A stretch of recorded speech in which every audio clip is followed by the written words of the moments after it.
ये कहानी है एक ऐसे फोटोग्राफर की जो फोटोग्राफी करने के लिए एक रेगिस्तान में जाकर वहां पर भटक जाता है और फिर भटकते हुए मदद मांगने के लिए एक झोपड़ी में जाता है। लेकिन वहां जाने के बाद उसे पता चलता है कि वो एक कबीले के जाल में फंस गया है। इसके बाद उसके साथ क्या होता है देखेंगे हम आज की इस पूरी कहानी में।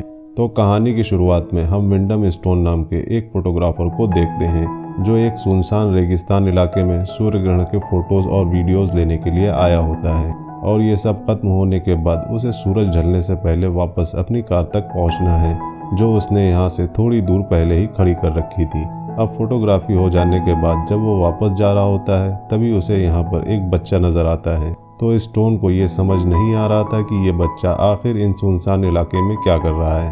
तो स्टोन के पूछने पर वो बच्चा कहता है कि वो खो गया है और उसके माँ बाप भी उसे नहीं मिल रहे हैं। फिर वो बच्चा स्टोन को लेकर जिस तरफ उसके माँ बाप गए थे वहाँ स्टोन को ले जाने लगता है। तो स्टोन उस बच्चे को कहता है कि मेरी कार दूसरी तरफ खड़ी है जहाँ नेटवर्क भी है, तो तुम मेरे साथ आओ, वहाँ से तुम्हें मदद मिल सकती है। मगर वो बच्चा उसकी बात को अनसुना करके जाने लगता है। तो स्टोन भी उसे रोकने की कोशिश करते हुए उसके पीछे पीछे काफी दूर तक चला जाता है। मगर फिर भी वो बच्चा उसकी बात नहीं मानता और बिना रुके वहाँ से चला जाता है। अब स्टोन उस लड़के का पीछा करते हुए इतनी दूर आ गया था कि वो रास्ता भटक गया था और अब सूरज भी ढल जाता है और अंधेरा हो जाता है। तो स्टोन ये फैसला करता है कि अब वो यहीं रुककर रात बिताए। फिर वो एक जगह ढूंढकर वहीं पर लेट जाता है। तभी उसे कुछ आवाज़ें सुनाई देती हैं और उन आवाज़ों का पीछा करते हुए स्टोन एक जगह पहुंचता है जहां एक बहुत ही गहरी खाई थी और उसमें उसे एक घर भी नजर आता है। तो वो सोचता है कि यहाँ पर उसे मदद मिल सकती है, इसलिए वो खाई में लगी रस्सी की सीढ़ी के जरिए नीचे उतर जाता है और उस घर में जाकर दरवाज़ा नॉक करता है। मगर दरवाज़ा नॉक करने पर कोई दरवाज़ा नहीं खोलता, इसलिए वो खुद दरवाज़ा खोलकर अंदर चला जाता है और दरवाज़ा खुलते ही वो एक खूबसूरत सी लड़की को देखता है जो खाना बना रही थी। मगर वो लड़की स्टोन को अपने घर के अंदर आता हुआ देखकर कुछ खास रिएक्शन नहीं देती। तो स्टोन उससे कहता है कि मैं यहाँ भटक गया हूँ और मुझे लगा कि यहाँ से मुझे कोई मदद मिल सकती है, तो मैं यहाँ आ गया। फिर वो लड़की स्टोन को अपना नाम एलिना बताती है और कहती है कि मैं यहाँ अकेली रहती हूँ और मैंने खाना बनाया है और तुम्हें शायद भूख लगी होगी तो तुम भी चाहो तो खा सकते हो। अब ये लड़की असल में कौन है और यहाँ अकेली क्यों है और कैसे रहती है, ये सब कुछ हमें कहानी के आगे पता चलेगा। वहीं स्टोन को भी ये लड़की अजीब तो लग रही थी पर उसे भूख भी लग रही थी, तो उसके कहने पर वो खाना खाने के लिए बैठ जाता है और उसे सारी बात बताने लगता है कि कैसे वो एक बच्चे की वजह से यहाँ फंस गया। लेकिन एलिना उसकी बातों में कोई दिलचस्पी नहीं लेती और स्टोन को कहती है कि रात बहुत हो गई है और अगर तुम चाहो तो यहाँ सो सकते हो। अब स्टोन के पास कोई दूसरा रास्ता भी नहीं था और ऊपर से ये लड़की भी उसे कुछ अजीब लग रही थी, मगर फिर भी वो यहाँ रात गुजारने का फैसला कर लेता है। फिर अगली सुबह जब एलिना सोई हुई थी तो स्टोन उठकर वहाँ से जाने लगता है। लेकिन जब वो घर के बाहर निकलता है तो वो देखता है कि जिस सीढ़ी से वो नीचे आया था वो सीढ़ी अब वहाँ पर नहीं है और ये जगह काफ़ी गहराई में है और इसके चारों तरफ बड़ी बड़ी चट्टानें और पहाड़ हैं और यहाँ से बाहर निकलने का कोई और रास्ता नहीं है। वहीं हम देखते हैं कि एलिना जाग गई है और कुछ काम कर रही है। तो स्टोन जाकर उससे पूछता है कि मुझे वो सीढ़ी नज़र नहीं आ रही है जिससे मैं रात को यहाँ पर आया था। तो एलिना पहले तो उसे कोई जवाब नहीं देती, मगर फिर वो स्टोन के बार बार पूछने पर कहती है कि वो सीढ़ी उन लोगों ने हटा दी होगी। वो कभी सीढ़ी लगा देते हैं और फिर हटा देते हैं। तो स्टोन पूछता है कि वो कौन लोग हैं, क्या यहाँ और भी लोग रहते हैं। तो एलिना इसे इस बात का कोई जवाब नहीं देती और यहाँ से चली जाती है। इसके बाद स्टोन जाकर उन पहाड़ों पर चढ़ने लगता है और मदद के लिए चिल्लाने लगता है, मगर उसकी आवाज़ कोई नहीं सुनता। फिर आगे हम देखते हैं कि रात हो गई है और स्टोन को मजबूरन एक और रात यहाँ गुजारनी पड़ती है। फिर अगले दिन स्टोन एलिना के घर से एक कुल्हाड़ी लेता है और उसके सहारे वो उस चट्टान पर चढ़ने की कोशिश करता है और इस तरह वो आधी पहाड़ी पर चढ़ भी जाता है। लेकिन तभी अचानक कोई चीज़ ऊपर से गिरती है जिससे स्टोन का ध्यान भटक जाता है और वो सीधा नीचे आकर गिर के बेहोश हो जाता है और उसे ऐसे ही बेहोश पड़े हुए वहाँ रात हो जाती है। फिर जब उसे होश आता है तो वो देखता है कि गिरते समय वो कुल्हाड़ी उसके पैर में लग गई थी, जिससे वो दर्द के मारे जोर जोर से चिल्लाने लगता है। तभी एलिना वहाँ आती है और उस कुल्हाड़ी को उसके पैर से निकालती है और उसे अंदर ले जाकर उसकी मरहम पट्टी करती है। अब ऐसे ही स्टोन की वहाँ एक और रात बीत जाती है, जिसके बाद अगले दिन स्टोन उठकर गुस्से में आकर एलिना को बाहर लाता है और पूछता है कि तुम कौन हो और मुझे तुम ठीक से कुछ क्यों नहीं बता रही हो, और वो लोग आखिर कौन है, क्या तुम लोगों ने मुझे यहाँ कैद कर रखा है, तुम लोगों को मुझसे क्या चाहिए बताओ। तो एलिना उससे कहती है कि तुम जख्मी हो और मैं यहाँ तुम्हारा ध्यान रख सकती हूँ, तुम्हें खाना दे सकती हूँ और तुम्हारी सारी ज़रूरतों को पूरा कर सकती हूँ। मगर स्टोन कहता है कि मुझे कुछ नहीं चाहिए, मुझे बस यहाँ से बाहर जाना है अपनी दुनिया में। इसी दौरान एलिना स्टोन के पास आती है, पर स्टोन उसे अपने से दूर कर देता है। फिर एलिना वापस अंदर चली जाती है। इसके बाद स्टोन अचानक देखता है कि चट्टान के ऊपर से 2 लड़के उसे आवाज़ दे रहे हैं। तो स्टोन इनको देखकर बहुत खुश होता है और उन्हें कहता है कि मुझे कैसे भी करके बस यहाँ से निकाल लो। इसके बाद वो ऊपर से कहते हैं कि तुम यहाँ पर रुको, हम तुम्हारे लिए रस्सी लेकर आते हैं। ये कहकर वो रस्सी लेने के लिए चले जाते हैं। अब स्टोन बहुत खुश था क्योंकि उसे आज इतने दिनों के बाद यहाँ से बाहर निकलने की एक उम्मीद जो मिली थी। फिर कुछ देर के बाद एक लड़का आकर एक रस्सी स्टोन की तरफ फेंकता है और उससे कहता है कि रस्सी कमर में कसकर बांध लो, हम तुम्हें ऊपर खींच लेंगे। तभी हम देखते हैं कि यहाँ एक नहीं बहुत सारे लड़के हैं और वो स्टोन को ऊपर खींचने लगते हैं, मगर वो लड़के बीच में ही अचानक रस्सी खींचना बंद कर देते हैं और फिर स्टोन को बीच में ही लटकाकर वो रस्सी को हिलाना शुरू कर देते हैं और उसके साथ खेलने लग जाते हैं, जिससे स्टोन जोर जोर से चिल्लाने लगता है और उन्हें ऐसा ना करने को कहता है, मगर वो नहीं रुकते, जिससे स्टोन चट्टान से बहुत जोर से टकरा जाता है और चोट लगने की वजह से वो बेहोश हो जाता है। वहीं इतना शोर शराबा सुनकर एलिना बाहर आकर उन लड़कों को डांटकर स्टोन को छोड़ने के लिए कहती है। फिर आगे हम रात का सीन देखते हैं जहां एलिना के घर में स्टोन को जब होश आता है तो वो उठकर वहां से बाहर निकलकर जाने लगता है, लेकिन वो बहुत बुरी तरह से जख्मी होने की वजह से ठीक से चल भी नहीं पा रहा था और कुछ कदम चलकर वो बाहर जाकर गिर जाता है। जिसके बाद एलिना उसके पास जाकर समझाती है कि तुम इतनी आसानी से यहाँ से बाहर नहीं निकल पाओगे, इसलिए बेहतर होगा कि तुम अंदर आकर और थोड़ा आराम कर लो। और ये लड़के कभी कभी मस्ती में ऐसा करते रहते हैं और तुम्हें शायद अपनी किस्मत को कबूल कर लेना चाहिए, क्योंकि अब तुम भी मेरी तरह यहाँ के बन चुके हो। फिर आगे हम देखते हैं कि स्टोन अब एलिना की बातें समझने लगता है और उसे लगने लगा था कि शायद वो यहाँ से अब कभी भी नहीं निकल पाएगा।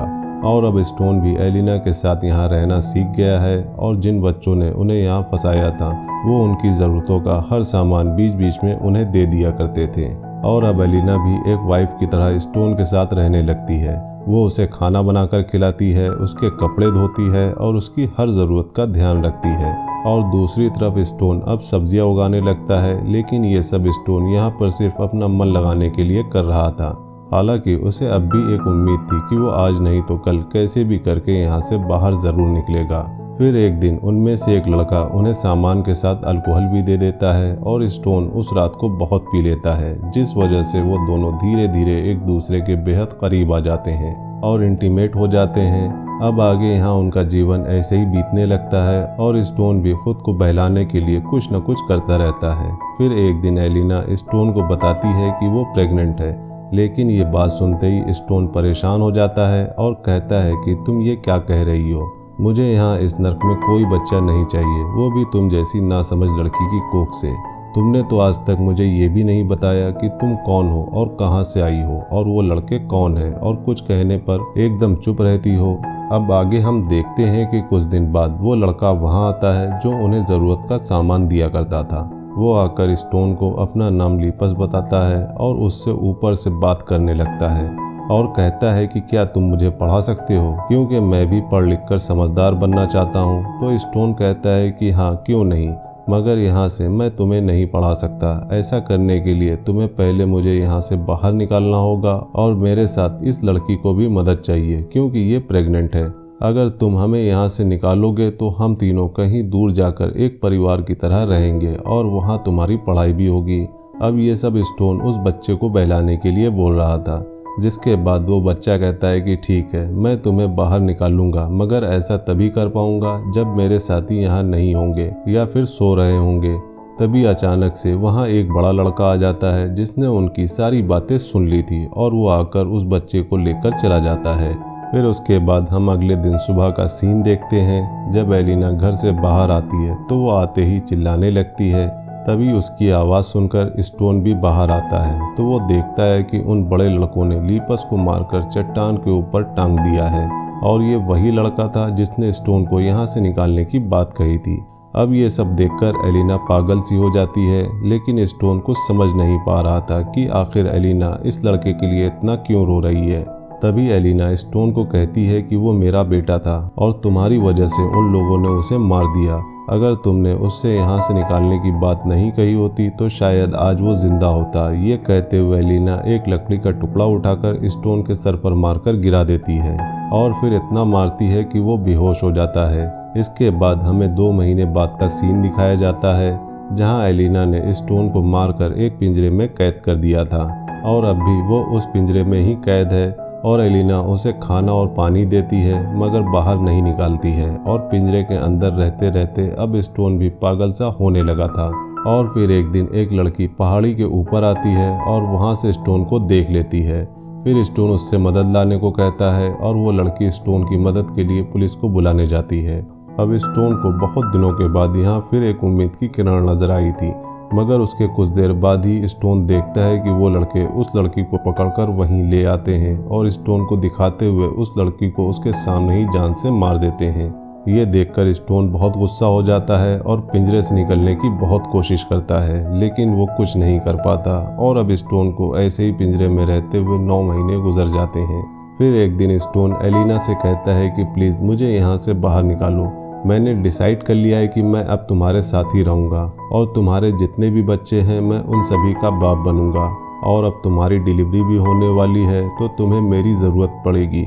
मगर एलिना उससे कहती है कि मैं पहले भी ये खुद कर चुकी हूँ और अब भी खुद कर सकती हूँ। तो वो कहता है कि मुझे फिर यहाँ पर तुमने क्यों रखा है। जिसके बाद एलिना कहती है कि तुम यहाँ तब तक रहोगे जब तक ये बच्चा जन्म नहीं ले लेता। ये यहाँ का नियम है और उसके बाद क्या करना है ये भी हमें अच्छे से पता है। और फिर आखिरकार वो दिन आ जाता है जिसके बाद वो डिलीवरी में मदद के लिए स्टोन को खोल देती है और उसे मदद करने को कहती है, मगर स्टोन अब उसकी मदद करने से साफ इनकार कर देता है और एलिना को इस हालत में छोड़कर वहाँ से जाने लगता है, क्योंकि उसे वो रस्सी की सीढ़ी वहाँ दिख गई थी जो आज उन लड़कों ने लगा कर रखी थी और वो लड़के भी ऊपर से ये सब कुछ देख रहे थे। अब स्टोन सीढ़ी की तरफ जा ही रहा था कि तभी उसे पीछे से बच्चे की रोने की आवाज़ आती है जो बिना उसकी मदद से ही पैदा हो गया था। अब स्टोन अपने बच्चे को देखकर रुक जाता है और उस बच्चे को अपनी गोद में लेकर प्यार करने लगता है और फिर एलिना बच्चा वापस मांगती है तो स्टोन बच्चा उसे दे देता है। ये बच्चा एक लड़की थी जिसे देखते हुए एलिना कहती है कि मैं इसे खाना खिलाऊंगी, इसे बहुत सारी चीज़ें सिखाऊंगी और इसे बहुत प्यार करूंगी और फिर एक दिन ये भी माँ बनेगी और फिर मेरे जीने का मकसद पूरा हो जाएगा जैसे तुम्हारा हो गया।